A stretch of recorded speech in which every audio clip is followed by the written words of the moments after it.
Hello, everyone. This is Claudiu Murgan, the host of the Spiritual Inspire Show. And my guest today is Susan Walliker from Sydney, Australia. Sue is a professional teacher who has always had a deep and abiding interest in all things spiritual. Loving people and being the passionate teacher, Sue has always worked at assisting children and adults to lovingly accept, nurture and forgive themselves. She understands this to be the basis of all our gifts unfolding. From her late teens, Sue was led on a journey of self-discovery through the metaphysical sciences, astrology, palmistry, and numerology. In 1995, Sue traveled to Seattle to participate in a Native American vision quest led by international lecturer, healer, and author Denise Linn. This was a turning point as Sue fully embraced her vision of being a channel for spirit. It was always the pictures, words, and numbers that were impressed in her mind that fascinated her. Here, she was blessed to have the guidance of an extraordinary and gifted Australian medium, Margaret Dent. Sue, thank you very much for joining me today. It is an absolute pleasure, Claudiu. Thank you for inviting me. I had other guests from Australia, and they're all mystics and shamans and energy healers and doctors. So I really like to have guests from down under and talk about what you guys are doing over there. So let's start this interview with this journey from your teens, if possible. What happened at that time that turned you towards metaphysics, astrology, numerology, and spirituality in general? Claudiu, can we go back to 4 years of age, please, rather than my teens? At 4 years of age, my mum and I moved in with my grandma. My dad had returned from war a very different man. I remember when we went to visit him in Concord Repatriation Hospital. We paused outside his ward, and there he was sitting with his legs apart and his head down between his legs. The moment he spied Mum and I walking into the ward, he was a different man. His energetic field lifted up and he was all smiles. When we were leaving, Mum said to me, "You know, darling, this is not the man your father was before war." So we did what a lot of women didn't do in those days, as far as my mum is concerned. She chose to separate with a lot of love. We went on visiting Dad. I saw him every Sunday in a local park, played tennis, had fun with him. But we moved in with my grandma. My precious Banda was a healer. She was a brave, courageous soul who had bundled up her 14-year-old daughter in Staffordshire, England, moved to London, and then taken a migrant-assisted passage to Australia to begin a new life. Why? I never really knew, as many of my generation did not know. Banda spoke as if her husband had died. She was a gifted dressmaker. Our semi was filled to overflowing with people from wealthy suburbs on the other side of Sydney Harbour Bridge and from around the corner in Camaray, where people barely had 2 cents to rub together. And for those people, she made clothes, beautiful clothes, for free. She took me to hands-on healing once a week, where she led this in a local church hall. She helped Ted Knopf set up the Wayside Chapel at King's Cross. Sydney had never known anything like this before, Claudiu. This was a home for the alcoholics, the homeless, the prostitutes, the drug affected. This was their home. And to be immersed in that world for me was, on one hand, gobsmacking, but on the other, incredibly elevating in the sense that we are all one. If we cannot help the other one climb up from his or her disenfranchised position, then who are we? I loved everything I did with Banda. A huge black car, and Mum and I didn't, and Banda didn't own a car. The women didn't drive. Would come and pick Banda and I up and take us to somewhere in a seedy suburb where, and I was looked after by a beautiful older couple. I didn't go in with Grandma. But as I grew older, I knew that this lady had had an abortion or something traumatic had happened in that place. So Bandy took me to every church or religious building I think that was in Sydney, or examples of such at that point of time. Mum, on the other hand, was a gifted reader. She read from tea leaves, Claudiu. I can't.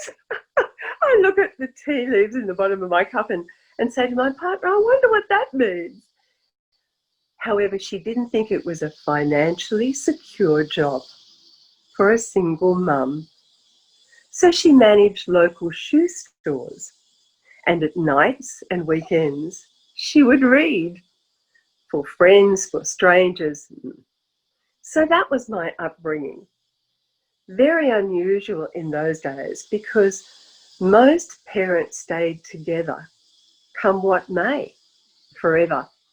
I'm so grateful that, well, the three of us grew up, for me anyway, together. Yeah. So were they open with you about their gifts, and how and when did you discover yours? Good question. It's interesting. My mum discounted her gift. Every night I would go to the bus stop to collect her from her work and walk home with her. And often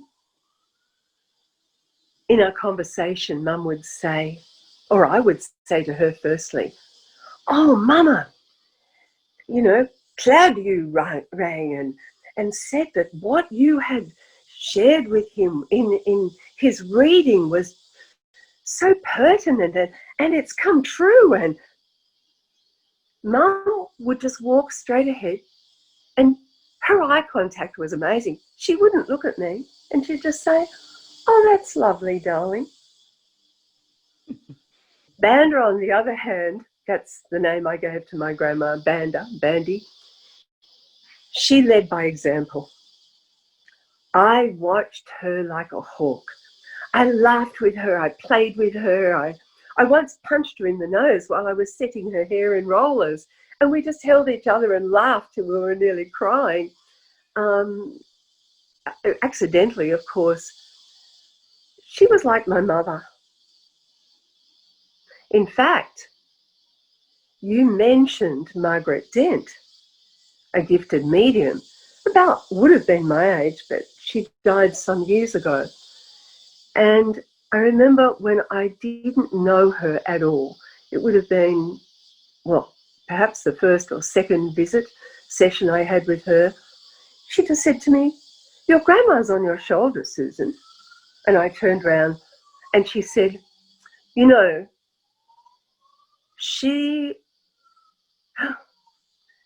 contracted before she came into this earthly vehicle, this body, in other words, to be your mother from 4 years of age, because she lost you at 4 years of age in a former incarnation.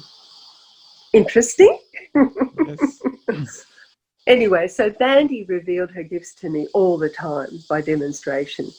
She knelt at the base of her bed and she would send energy to her 13 brothers and sisters, 14 of them, 7 boys, 7 girls, in England, but particularly to Auntie May, who was her favourite, her closest sister.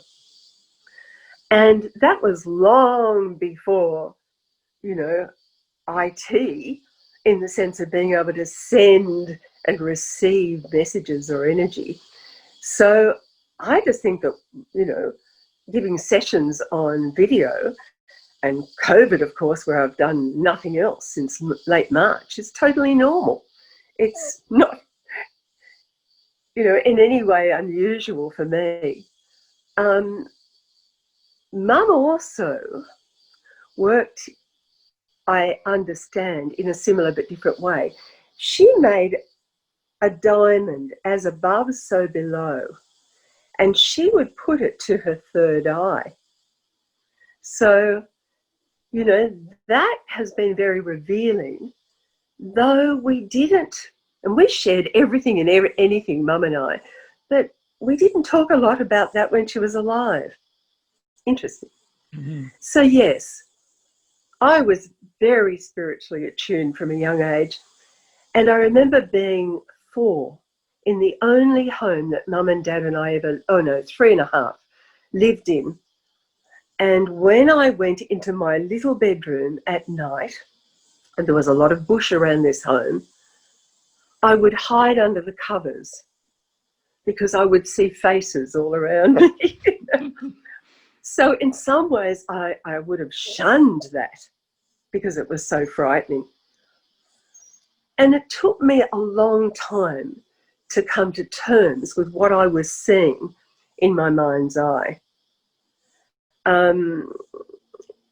There were periods of my life where this increased in so many ways. And what I learned along the pathway was we can say yes or no as spiritual gifts unfold.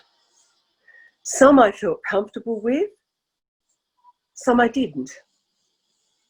And instead of having to hide under the covers like I did as a 3.5-year-old, I could say no, and it would just go, completely go. I remember once I was taking children, as we do after school, to bus lines, and it was raining. And as I was walking, I was seeing other universes through the raindrops, which were exponentially slow. And it was like, no, don't like that. Disorienting. Don't want to go there. So, you know, big lesson for me. Yeah, so there you touch on water, which we might talk about later on, because also I write about water. So in fact, you were 3 generations of women which were born in a time, in a society which accepted your gifts. Because if we think like 120, 150 years prior to that, you would have not been accepted and considered a totally different type of people. I don't want to use the words here. So you're quite lucky to be born into this time. Are you speaking my words, Claudiu? If I have said that once, if I have expressed my gratitude in that way once, I have expressed it hundreds of thousands of times. You know, we have that old expression, oh, you were born, well, not that it's used nowadays, with a silver spoon in your mouth. Well, Mum, Banda and I were rich in spirit, but not a lot of other monetary or material goods. Did that matter? Not at all. And those 2 women worked so hard to buy the semi in which we were living. And as you say, because of those 3 generations of women, our gifts were applauded rather than frowned on. And sort of, well, I say ours, more Mum and Grandma, of course. And it was a joyous, you know, thing for me. It was a blessing. How gifted, how lucky was I to be in a world that was so revealing and exciting and mysterious. I have a Scorpio moon. You can just imagine, I delighted in that, and I am forever grateful. The last thing I say before I put off my light downstairs at night is thank you so much. I have a little spirit gallery of photos and a candle that's burning downstairs at the moment. And of course, Mum and Grandma are there, and others. I won't go into that. But I say thank you for blessing me with this sanctuary and for my life, because every aspect of it has been given to me or gifted to me in so many ways. Yes, indeed. By And those women. if I may ask, do you know if your Bandy has reincarnated since, or she's still around Oh, you? go away! Go away! You're amazing. How many times have I asked that question, Claudiu? Let's just say numerous. Okay. I'm an old yoga girl. I was finally discharged after 2 weeks birthing my first child, Judd, in Hornsby Hospital, local Sydney hospital. They had done every test on me. My blood pressure was 220 over 170. My poor former husband. They were telling him I could have a heart attack or a stroke. They didn't tell me. I knew that, of course, because of the symptoms that were going on within me. And I joined yoga. There are only about 4 yoga studios in a 25-kilometre radius then. Now there's one on nearly every street corner. I love my yoga. I was at a yoga course, a weekend course, many years ago with my beautiful yoga teacher. I moved a fair way from her some years ago, but she is one of my closest friends. She's 83 and still has 5 to 7 classes of yoga a week. Wow. Anyway, she was a member of, well, not just a member, an inaugural member of the IYTA, the International Yoga Teachers Association. And so she'd been instrumental in bringing a guru, this beautiful guru, who had made yoga, hatha yoga, available, on a global level rather than practiced in secluded, monasteries or wherever. And she brought him to the yoga studio and he was there for a class. Anyway, 30 of us. At one stage during the weekend, he said, find a partner and sit opposite each other. So we found a partner, sat opposite each other, and lo and behold, as I turned around, it was Vi, my yoga teacher, Vi Forbrack. He led us through a long, deep breathing exercise, and then he asked us to open our eyes and look into the eyes of our partner, the eyes of the soul. I won't go into this, but Vi was of an Egyptian incarnation. The hair, the beading, the dress, everything. And tears were scrolling down my eyes. The guru stepped up from his platform and walked over to me. And in my ear he whispered, yes, you felt a lot of cruelty in that incarnation, but this time she is only here to serve and love you. Beautiful. So in a later session, when he opened it for questions, I put up my hand and I said, can you explain, please, or can you share what a soul is like? And he said, well, you have to understand that a soul is like a dynamo, and we choose the amount of the percentage of energy that we wish to bring with us to this incarnation. So, a long-winded answer to your question. Banda is continually around me. I talk to her all the time, as I do my mum. However, I do believe she is in another incarnation, and I have not looked into another soul's eyes and seen her. Will that occur before I leave this planet? I don't know. Yeah, beautiful. So there are any other, important moments on your spiritual journey between then and, let's say, the 1995, and you went to Native American Vision Quest and met Denise Linn? There's only one more. And that was when I was 22. Because my grandma and mum were from Staffordshire, England, and Bandy was one of 14, I'd always wanted to travel overseas. So let's fast forward. I'm on the continent. I met up with two new friends, one from Brisbane, one from Sydney, Australian girls. We were in an old beat-up Ford Anglia that we bought secondhand, and we were travelling around Europe. Okay. We're about 2.5 months into our journey, and we arrive in Delphi. It's about 5 o'clock on a very hot Greek afternoon, or Athenian afternoon. It's roasting Delphic afternoon. And there's a space between us and the end of the campsite.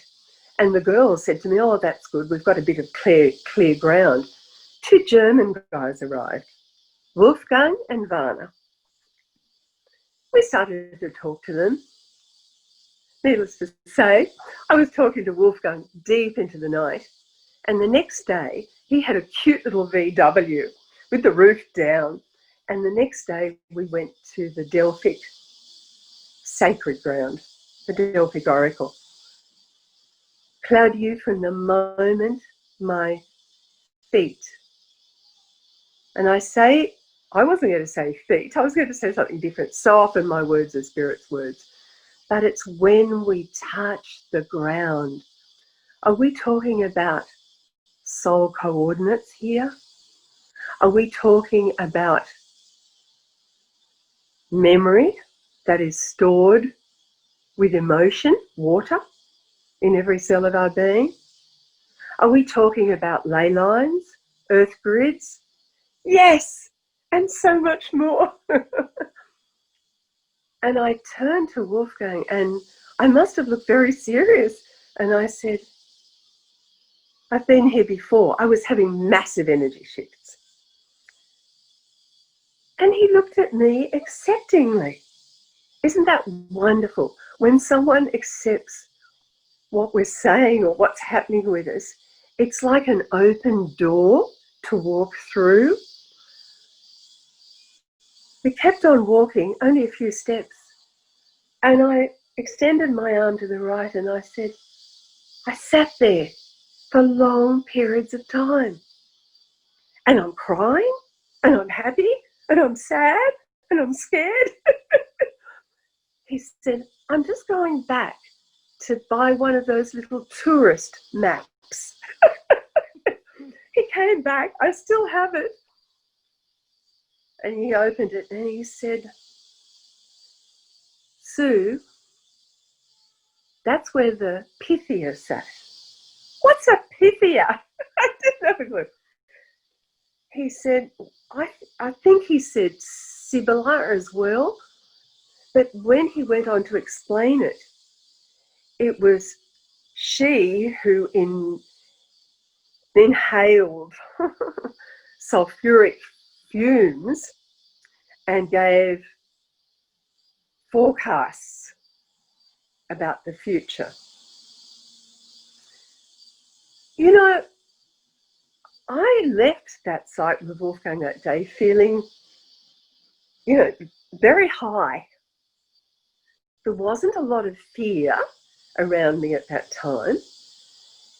I guess I was with a new gentleman that I'd met who was a soulmate, not in the way that, we talk about one person being a soulmate. Edgar Casey said we move in clouds. I adore Edgar Casey. I work with him in every single session I have with a client and in my everyday life. Clouds of 144,000 soulmates. Wow. Anyway, that night, Wolfgang and I danced. Where did we dance? I don't know. Not far from the Delphic Oracle site. We were the only people in this tiny little cafe, whatever it was, with the full moon out the window. Some years later, I looked up that full moon. It was the 6th of September, 1971. It was in Pisces. The feet, ta-da! The toes and the pineal gland. The one that for hundreds, thousands of years by mystics and scholars was revealed. Anyway, the next day we travelled separately, Wolfgang with his friend and myself with the two girls, to Athens. And that night, Wolfgang and I were atop the Acropolis. I was caught in a soleil lumière, you know, the sun and light, sound and light beams. I fell to the ground. I'm thumping the ground with my fist. And in my mind's eye, pineal gland, third eye, I'm seeing flashes at every lifetime I had in Greece and what I was doing. Now, my banda had exposed me or immersed me in every, as I've shared, religious institution there was and spiritual life. But did I know anything about reincarnation? No. Wolfgang came over to me, knelt down behind me with his arms around me, and he said, "Yes, you have. You have come home." Why didn't he say, "This woman or this lady needs to be on medication"? She's crazy. There you go. The right time in the right place. And that, Claudiu, is an affirmation. I mean, I've changed my affirmations throughout the years many times, but that is one I run constantly along with others. Everything comes to me at the right time and place, and I'm forever grateful. Whether I'm walking through shopping centres, well, on the beach, I mean, and the Newport Beach is just down the road, that's easy, you know, but I use that constantly. Yes. Do you work with any ascended masters? That's an interesting question, and I have been asked that before. I have never separated a chorus of guardian angels, spirit guides, and loved ones in spirit that I work with, except for my mum, my banda, Edgar Casey, and at times others. When I was on that Native American Vision Quest with the Denise Linn in '95 on Canoe Island off the coast of Seattle, we're atop this hill at sunset. Denise was out the front in her full, she was beautiful Cherokee gear, and the 30 of us were sitting spaced as if it was COVID times, you know, in front of her, watching the sunset in the distance. And at one stage, after some silence, she asked questions. I don't remember what they were. And I went to answer. My neck went all rubbery, and out of it came this deep Indian voice. It was like, who's saying that? This is not me. Who's that? You know, I knew I'd gone to a spirit guide, an artist in the mountains, Katoomba, the Blue Mountains, west of Sydney, about 6 months prior. And she had drawn this amazing Indian for me. But I have never labelled them. Archangel Michael, yes. You know, I felt their presence, but I have never called them by name. I've always felt loving presence, and I've so often felt new energy stepping out of that chorus and working with me for a certain period of time and then stepping back. But I've always been grateful, but I have never gone into calling them by names. Mm-hmm. So have you Have you participated in any medicine wheel ceremonies or sweat lodge ceremonies? Yes. The Native American Vision Quest with Denise Linn, encompassed all of that, which I loved. I can't exactly say I like the sweat lodge experience, because at that time I was quite claustrophobic in a very small space, particularly a hot space. And it's very interesting. When I became claustrophobic, as of when, until I was 48 years of age, I had a glass of alcohol. Or I bought sushi, beautiful sushi from a shopping centre. I would come out in a rash, a red rash that covered the whole of my upper body. I hated it, Claudiu. I would wear, this started from when I was young and when I was going for a certain prize for teaching and had to stand in front of people. And I think the earliest I can recall when I was covered in this rash was when I was 12. 11 in primary school, I had to thank the bank manager. But, I did not like this rash. I went to a kinesiologist when I was 44 years of age, and he's known as the father of kinesiology. He would be about 87 now. And I was asking him about any heart issues. My grandma had had 13 heart attacks. My mum had had 5. Wow. And he said, no, none. He said, but you have a huge propensity for a violent reaction to sulfur. Ta-da! I couldn't believe it. 44 years of age, and I was putting those pieces together. I mean, it doesn't matter what age you are, my age, your age, 15, 25, 32. Throughout my life, it's like, oh no, I really get it now. And then 5 months, 5 years later, no, I really understand it now. Life, spiritual journey, it unfolds at amazing ages and stages. So that was when I discovered that the damage that the sulfuric acid had done to my physical vehicle and how I'd actually brought that back into this lifetime. You can see why I was so frightened for so many years. It took me till I was 35 years of age to couple my teaching, kindergarten to year 6, with readings. Mm-hmm. Long time. Why? Because what I've learned over the years is our greatest gift can be accompanied by our greatest fear. And it's chop, chop, chop, chop, chopping away. I mean, for years I would go before audiences in the middle of summer with a high neck vest or skivvy so they wouldn't see the mess my neck and chest was in. So let me guess, after you acknowledge that, the rush just disappeared, vanished. You are so right.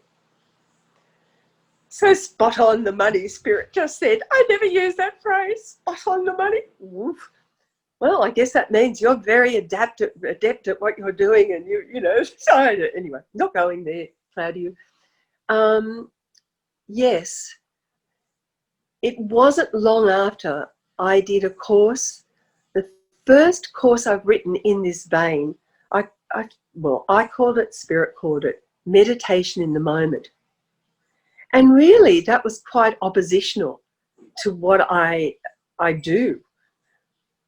I do my yoga nearly every day at home. However, apart from walking the beach or swimming or whatever, ask me how long I've ever sat in my life in lotus in a meditative state. Strange, isn't it? But I think I have an explanation for that, because please. You realized your connection with divinity, with the spirits.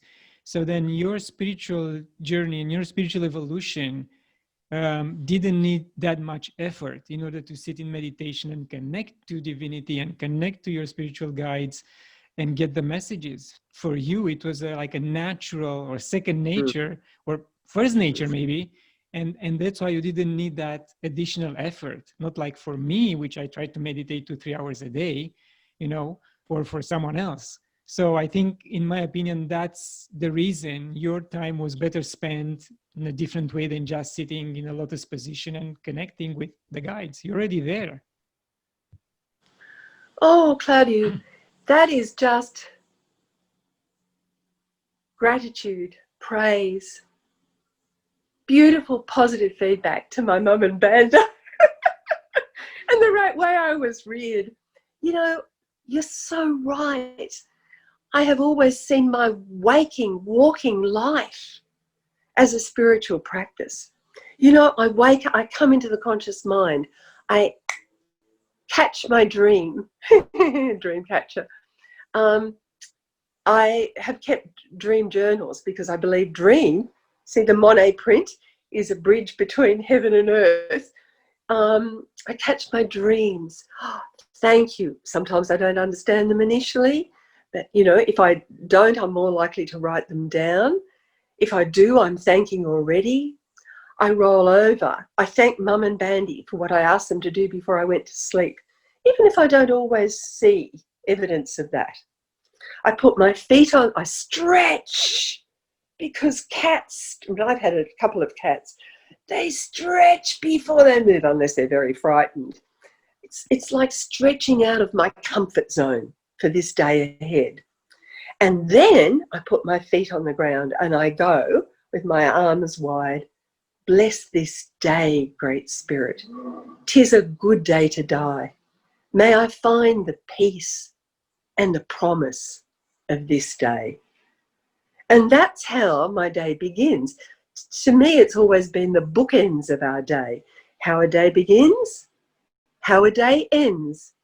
And if we fill it with awareness, focus, love, big heart, empathy, understanding, and gratitude throughout the day, that Yes. to me is a spiritual life. Yes, you're really blessed to have these sensitivities from early in your life, and you didn't have to work too much to get them or to obtain them. You know, there are people who, like me, again, I give myself as an example, go for plant medicine ceremonies in order to enrich our spiritual journey and life, and, you know, find ourselves and, you know, connect with God and divinity. But in your case, you didn't have to work. You're choosing from the beginning to remember and, you know, connect with your soul. I'm hearing you once again, Claudiu. That means I need to be more grateful than ever. However, you know, there's another thing I'm learning along the way. I mean, so much to learn while we're still here. And that is, the moment something comes to me that I could, in my human way, put a stamp of hardship, struggle, difficulty, challenge, I open my arms to it in an accepting, embracing way, and I ask Spirit to help me rise above this with grace, with ease, and with love, to learn the lesson that I'm here to learn from it. So, you know, I've learnt with Spirit, I mean, those biblical words, ask and you shall receive. And so many of us humans ask for a parking space. You know, well, wait a minute. You know, that request might be important if you are in a rush, you want to take a job, or, you know, you have to pick up your child from daycare. Maybe that's important too in that particular moment. And you've hit the nail on the head. You are so right, because I did exactly that. Wednesday afternoon, when I was arriving at Leichhardt Primary School to pick up my gorgeous grandson. I have 4 grandchildren, Jonah, but I was there at Jonah's birth with Zoe and Renee. Renee is Australian-born French. He imports fine French foods. For 32 hours of his birthing.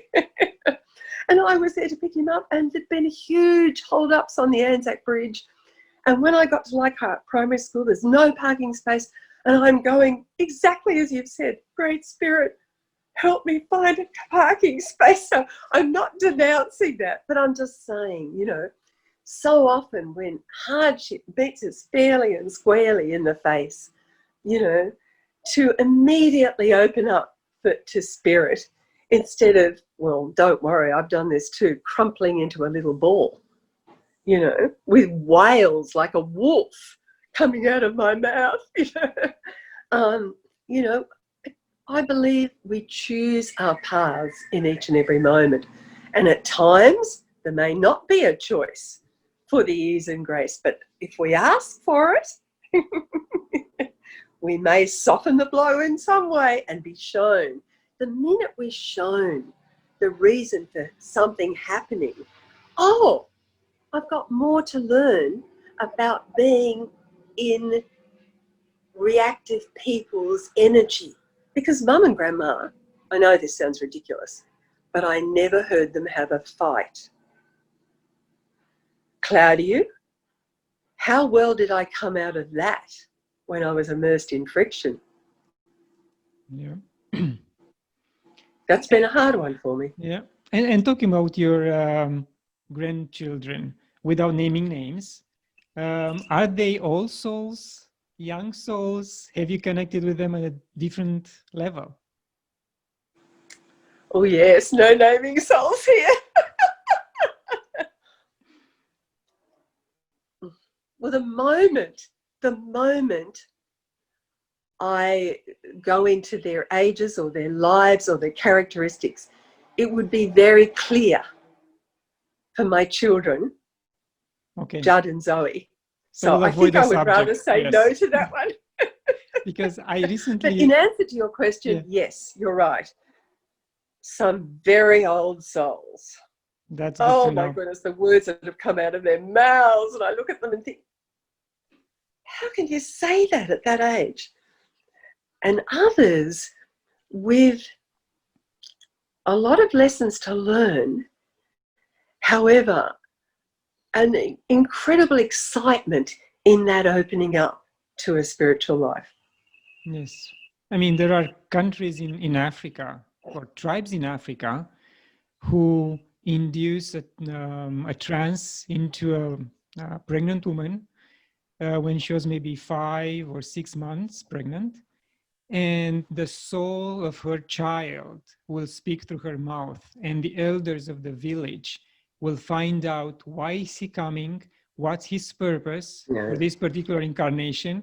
And that's very unusual to hear in the West. I mean, there something is very common, but it's good to know why that child is coming, how to treat the child, you know, how to prepare for the child coming into this incarnation. Goodness me, it's such an incredibly deep and what I believe is wise statement or understanding. Maybe only 2 or 3 weeks ago, I had a client I've worked with a couple of times come on the screen, and she said, I said to her, you know, do you want to work, first of all, how do you want to shape this reading? And she said, I would like you to do a reading on my unborn child. So I'm pregnant. And it was like, whoa, okay, here we go. That, you know, isn't that incredible that you asked that? Everything comes to us at the right time and place. And the synchronicity, I adore synchronicity. Anyway, that's a whole nother subject. But, you know, I have heard that through a friend, Nicole Gruhl. You have interviewed Nicole. Yes. And I participated in her 33 Women of the Wise Earth book. And she introduced me to that understanding. And to me, it just resonated with the Dalai Lama and, you know, how they do exactly the same to understand how to provide the right, well, as a teacher, I go, nurture and nature for this incoming soul. So important. And you know, Claudiu, I believe in the next, well, maybe 50, who knows, maybe less years, you know, we'll be doing such spiritual practices moreover more often, just as we won't have clairvoyance, because we'll be our own best clairvoyant, our own best teacher. I mean, it's that we all get hooked up on, I mean, anyway, won't go into this, but John and I got lost with our sat-nav when we were going down to the Snowy Mountains a couple of weeks ago. Our first little Sydney escape for the year. And, you know, I looked at him and I laughed and I said, you know, we'll be throwing all these out in another few decades and using solely, S-O-L-E, S-O-L-E-L-Y, you know where I'm going, Yes, S-O-U-L-Y, our inner sat-nav. Yes. How is your connectivity with the outback, with nature in Australia? I mean, do you feel the same strong feeling of being there or being there before as you had in Greece and in other places in the world? Very interesting question. John and I went to Uluru for the first time 6 years ago. Circling, waiting to land, I felt we'd gone to Mars. I thought, oh, I'm at home, back in the Pleiades or, you know, wherever. Red Earth, spinifex, blisteringly blue sky. Yes, from the moment I set foot on the earth, I stopped. John had walked ahead and I just wanted to engage with Mother Earth. I mean, I do that all the time. My daughter Zoe taught me, I mean, we think we have so much to teach our children. No, Susan, so wrong. They have so much to teach you. And years ago, Zoe said to me, Mum, you know, you're in your heart a lot of the time. And it must be overwhelming at times. She said, you know, because she has the hugest, most generous heart, but she's also very practical, very grounded. She said, you know, Mum, when you need to just connect with the earth, just take your energy, well, old yoga girl, where the mind goes, the energy flows. Yeah. Take your energy to the soles of your feet and feel the connection with the earth. Thank you, Zoe. So back to where we were. So that's what I was doing. And I can't say I felt I was returning as I did with Canoe Island and Delphi and so many other places around, well, not so many other places. Glastonbury was one of them. Oh, King Arthur. Yes, anyway, leave that one. But I felt this profoundly old and wise energy. Turned around to John and I, our family, John, Judd, Gemma, Jonah, turned around to John and I said, I need to find out about bush medicine. Where did that come from? Perhaps that's a teacher in me, you know. How did the elders teach their young folk to interact with the earth and stay alive? I mean, Native American vision quests are the same thing, by using the natural resources available to them. Yes, there is an interesting story in a book called Secret Healing of Aboriginal from Australia. And in fact, it's written by American who got healed in Australia. He was in a wheelchair, multiple sclerosis, and after 4 or 5 weeks spent in the desert with them, he got healed. So he went through a, you know, energetical and psychological cleansing before they put him through any other type of cleansing. So it was very, very interesting. That sounds fascinating. So have you had the chance to sit with any Aboriginal tribe and share your experience? No, I haven't. And that is one that I would love to experience before I leave this planet. So bring it on, please, Great Spirit. What is soul coaching? Oh, good question. Soul coaching. For me, that is so much of what we've shared during this precious time together. It's how to face and embrace the obstacles in our daily moments. What may they be? Marriage breakdowns, death of a loved one. Much less traumatic than that, but very meaningful in the sense of feeling displaced, misplaced in the work scene, not feeling the passion in the heart and feeling life is mundane, boring. You know, from the simple to the very complex. And for me, with clients, it's just one little step at a time, coming back to the heart. We are a sentient being, a feeling being, an energetic soul present in this physical vehicle that we call a body. We're trying to straddle the two realms, the heavenly, the spiritual or energetic, and the physical, the practical. And it's a very dense planet we live on here, a planet of duality. You know, I taught that through breath, though it wasn't in the syllabus, K to 6. Parents are very forward. They're not backward in coming up to school or writing an email. Never one complaint. Yes, sorry, there was.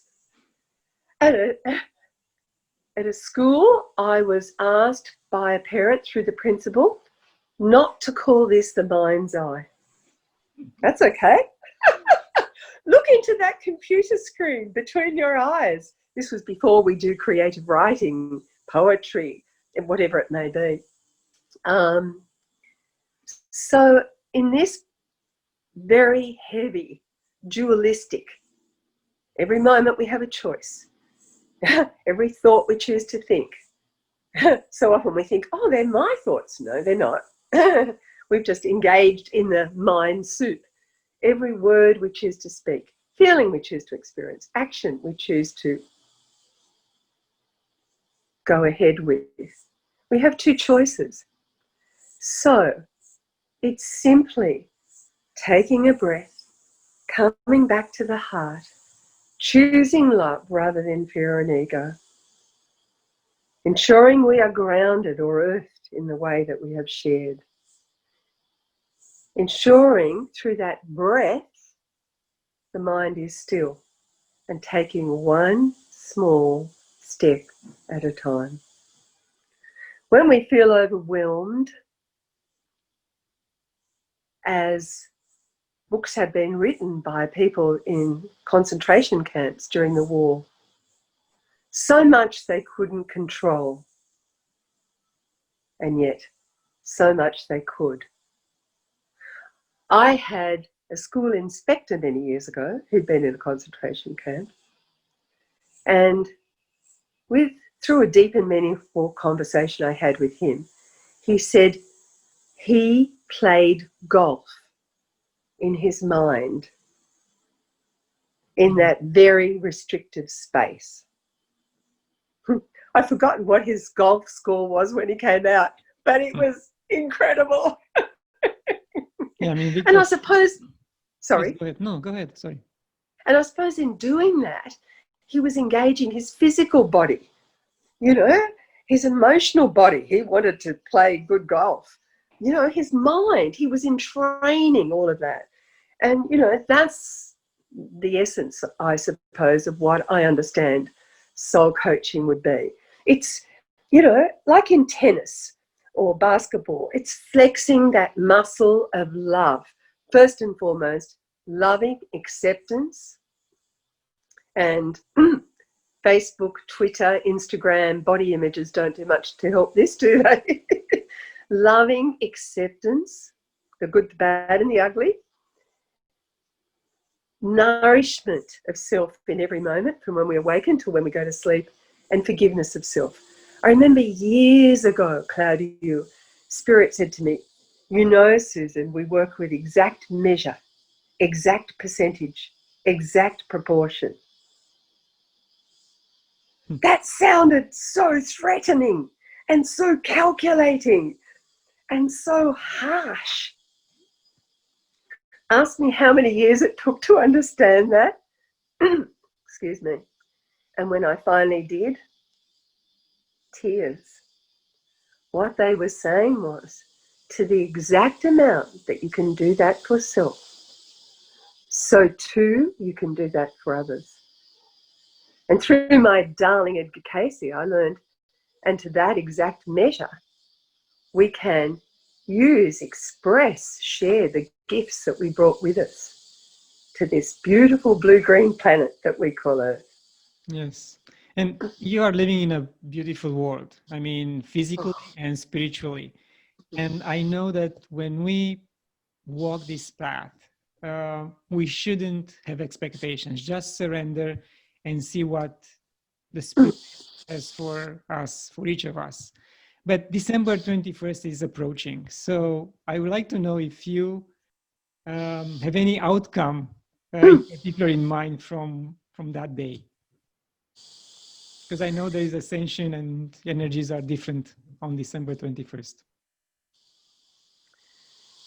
Can I first of all address the words that you first shared, which were literally an echo of my precious Banda. Close your eyes, Claudiu, and you'll see her image there. You know. And disclaimer, we never met before.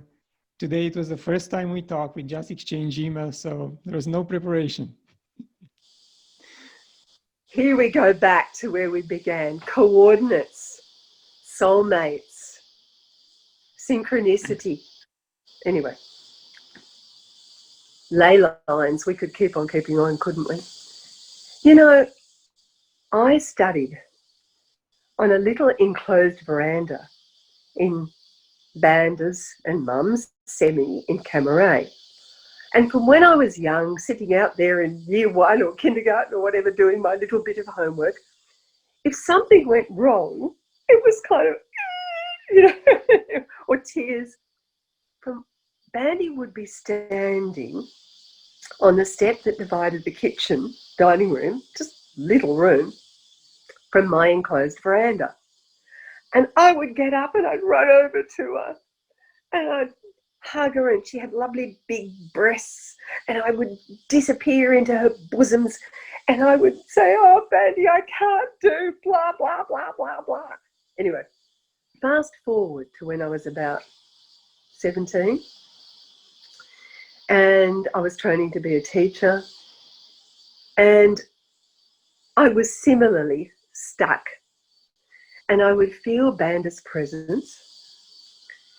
No tears this time, smiles, and I'd get up and I'd walk over to her and I'd say, no, I didn't, and we'd laugh and hug. What was I answering? A question that she asked me from when I was so young. Susan, did you surrender this issue and its outcome to Spirit before you began? No. Well, fast forward to my age now. I hope I know. Just got little k, uppercase N-O-W in the now. I know in the now. She'd be proud of me. I don't start an interview. I don't write a post. I've written a daily post. And I'm so lucky to have people from around the world on my Facebook business site, Sydney Clairvoyant, for 8.5 years. I don't start to write a post. I don't leave here to go anywhere. I barely pick up my mobile to answer if I know it's just not, a strange call, without doing what Banda prompted me or taught me to do. So that is how I embrace the 21st of December. That is how I embrace anything in everyday moments of my life. As far as acceleration in energy is concerned, from the 12th of the 12th, 2012, there's been a massive acceleration of loving consciousness flooding this earth. I've watched it in so many ways. However, as we all know, as loving consciousness floods the earth, it brings out the fear in each and every one of us. So we look around Earth now and we go, oh, he's a bit crazy, won't name names. Leaders of country, oh, she's weird, he's this, he's that. No judgment, no criticism, no assumption, acceptance. Because the crazy, if you like to call it, the fears, the weaknesses, the wounds in all of us are now coming out for us to see. Yeah, it's our souls being revealed. Cleansed, yeah. And the most amazing, like I see, pictures in my mind the whole time. I'm under a natural waterfall that is coming from such a height. It's a wonder it's not giving me a headache, but it's not. It's this most amazing cleansing that is open and available to us now. As long as we're not going in to those or down the Alice in Wonderland tunnels of fear. Oh my God, COVID first, what next?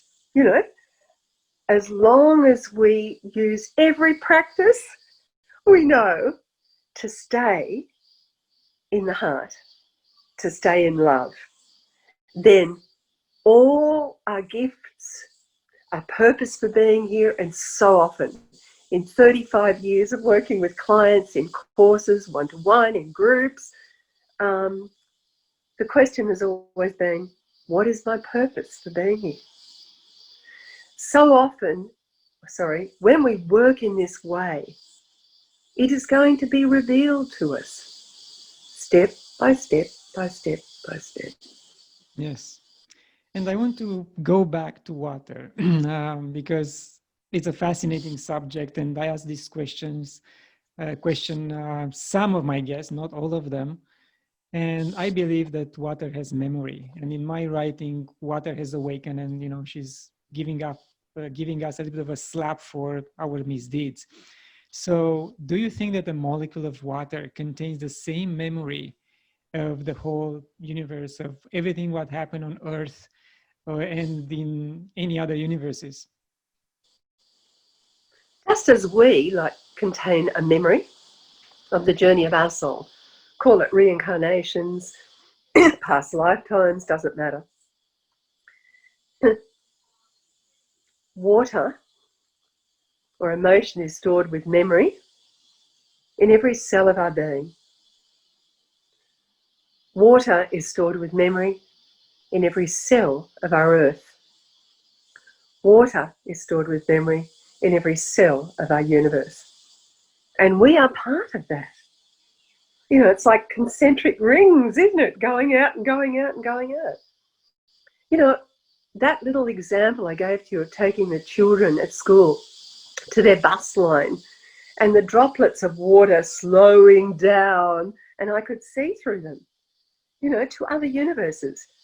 We're back to synchronicity and vortices. What is a vortex? It's a meeting of oppositional or different energies. And that's what we were talking about with sacred sites around the world and places that our souls, mine being different to yours and everyone who's viewing this, tune into when we move or travel to different places on our globe, on our earth. So that memory is there for us. But as it says, the veils will only be lifted when we are ready. I mean, you can take hallucinatory drugs, as many of the shamans have done. I mean, I remember reading years ago to this young woman, about 29, interesting in astrology, Saturn return. And the first image I saw when I closed my eyes was this huge snake. Did I say steak? Yes, I did. So when I say something that's not what I was going to say, there's meaning to explore. Anyway, let's leave it to the moment. This huge snake. Anyway, I have received other images. I give those images very briefly, about 5 or 6 of them, to my clients. And then I come back and attempt, of course, with spirit, to unpack those images, to explain them symbolically and literally. And when I came back to the snake and I started to explain how Kundalini energy was traveling up her spine, and there was a spiritual awakening going on. You know, I don't know how long I'd spoken for, and we were face to face downstairs. And she just burst into me and she said, "Sue, I've just come back from the South American jungle where anyway, she went on and she'd done a practice with a shaman which involved hallucinatory drugs. And it was the snake that occupied her mind, and has done so in a loving and exciting and also fear-based way. Back to the greatest gifts come with our greatest fears. So where was I? So you asked about the about universe. Yes, you said that the universe is vortexes, and thank you. Yeah. So, you know, this lifting of the veils. Thank you, Spirit. So there is this lifting of the veils, and the more energy, loving consciousness that floods onto Earth, the more, if we are ripe and ready and willing, the more those veils are going to be lifted, and the more we will literally see. Now, as I say that, in my mind, Spirit has got R on the end of it, S-E-E-R. We'll become our own best seer, our own best clairvoyant. And that's what I believe is happening right at this moment. Yeah. Can you please... What was that Shakespearean quote in Hamlet? There are far more things, Horatio, than you could have ever imagined in the universe and mystery of the universe, something like that. There was only one quote, you know, sorry, can I just say this, share this, that my banda, she quoted lots of different people, but there was only one quote of Shakespeare's that she used. And I love it because for myself, I don't like the word psychic. I don't hover over a crystal ball and say, this is what 2021 is going to be like, you know, with purple clothes. Excuse me, what am I wearing? Purple clothes. The laugh's on you, Susan. You know, I like the word clairvoyant, as you well know. But Bandy always used the Shakespearean from Hamlet quote, "To thine own self be true, and it shall follow as the night the day. Thou canst not be false to any man or woman." That's a Susie ad. Shakespeare, of course, just had man. You know, and that's how I've always worked throughout my life. To be my own best self. I'm competitive, but not collaboratively. I want the best for all of us. I mean, the image that I borrowed from the magazine, and I acknowledged it on my Facebook Sydney Clairvoyant post today, is about the eclipse on Monday, Sydney time. I guess you'd be Sunday night. Anyway, not good with time difference. Huge eclipse. and it's a full moon, and it's on the Gemini Sagittarius polarities. So it's about speaking our truth.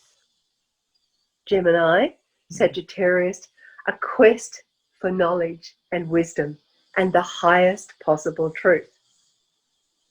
And that is illuminating every cell within our being. We know the pull of the gravitational pull of the moon. Yes. We know that there's about 70% water in the moon and 70% or more, back to you, water memory, water within us. So I work in a very personal way of being the best that each and every one of us can, starting with me. Yeah. Does that make sense? Yes. Please share with us more about your courses. Well, my courses have come to a big grinding halt during COVID. I did put my course up there on the largest experiential gift site that we have in Australia and the Pacific, called Red Balloon. They asked me to come aboard 18 years ago when they were setting up Red Balloon in Australia. And I did put it up there a couple of years ago, 4 or 5 years ago. However, I changed it to video only around about May, June. And I have honestly been so busy with clients. I mean, I think busier than I've ever been before, which is wonderful. Yes. However, try to strike a balance between having time with my partner, time with my beautiful kids and their kids, my grandchildren, and life itself has been a little challenging, but I can't say anything because I am well and healthy. I live 300 metres from Newport Beach. As you said, my home is a sanctuary, so I'm not going there. I'm incredibly blessed. So I'm not too sure. My course that I love is called Find Calm in the Chaos. It has changed from that first meditation in the moment course all those years ago in many ways, as I have grown and changed, as my beautiful clients, because when we work with anyone, it's a two-way street. As I have learned from you, from my participants in courses, my children, my life, you know, this course has changed.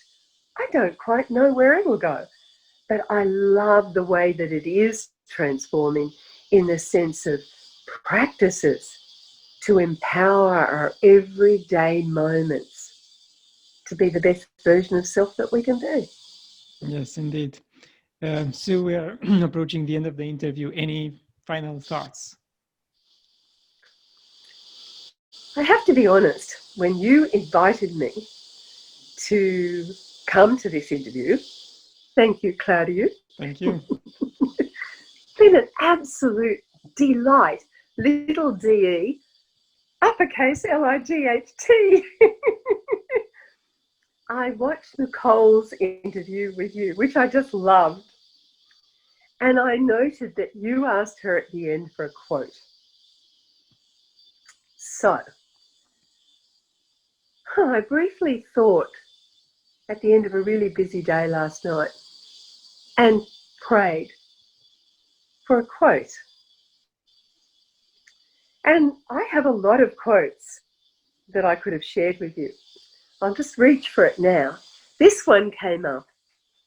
I always had it at the beginning of my school program, which we had to hand in, handwritten, or then on computer, of course, as IT changed us all in so many ways. And to be honest, I'm sure there were supervisors over the years, be it deputy principals, whatever, language supervisors, who, as they flicked through my school program, looked at this and thought, oh, this one's a bit loopy. This is one that I include in my Find Calm in the Chaos course. I love it so. It's by a gentleman called Emmett, E-M-M-E-T, Fox.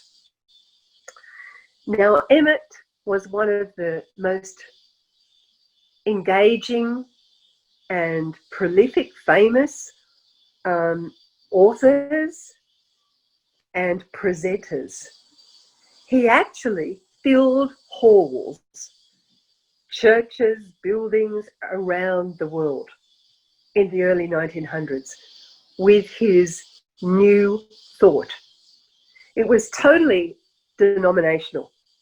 So many in his audiences were ministers or priests or whatever, which I love. Having Banda helped Ted Knopf set up the Wayside Chapel, which was, of course, denominational. And that's what it looks like. And this is what it says. It makes no difference how deeply seated may be the trouble, how hopeless the outlook, how muddled the tangle, how great the mistake.